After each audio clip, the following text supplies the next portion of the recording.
What we need is a vaccine that will attack the conserved proteins on the virus. We'll begin with a protein structure that was solved by cryogenic electron microscopy, or cryo-EM. If we move from this view, looking down at the viral membrane, the spike protein begins to appear less triangular, and we can see it has a roughly cylindrical shape. So we can focus in on some of the weak binding interactions that hold the RBD and ACE2 together. For example, we have an extensive hydrogen bonding network at the RBD-ACE2 interface involving these two tyrosine residues. This tyrosine side chain is also hydrogen bonded to the carbonyl of this asparagine side chain, which in turn bonds through its NH hydrogen atom to the carbonyl of this glutamine on ACE2. Moving along the ACE2 alpha helix, we have a glutamate side chain, which is deprotonated at pH 7.4, and a lysine residue that carries a positive charge at that pH. These residues are both involved in hydrogen bonding with the amide of a glutamine side chain.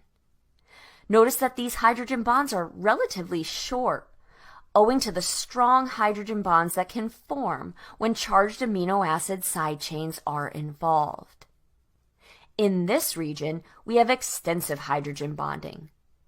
We see some between amino acid backbone atoms and some additional hydrogen bonds among polar and charged residues, like the hydrogen bonds of this tyrosine with a negatively charged glutamate side chain and a positively charged arginine side chain.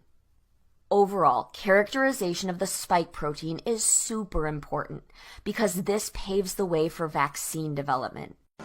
In the same way as ions existing in nature, plasma cluster ions are very stable when included in water molecules, and high concentration is possible in our living spaces.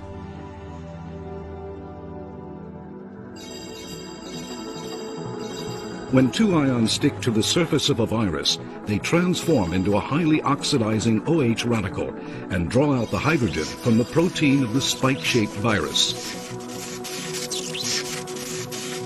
OH radicals exert the strongest attractive force on hydrogen out of all the oxides.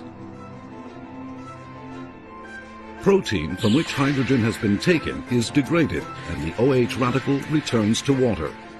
This sequence is performed in an instant, completely removing the virus. Times as much moisture as a minus ion.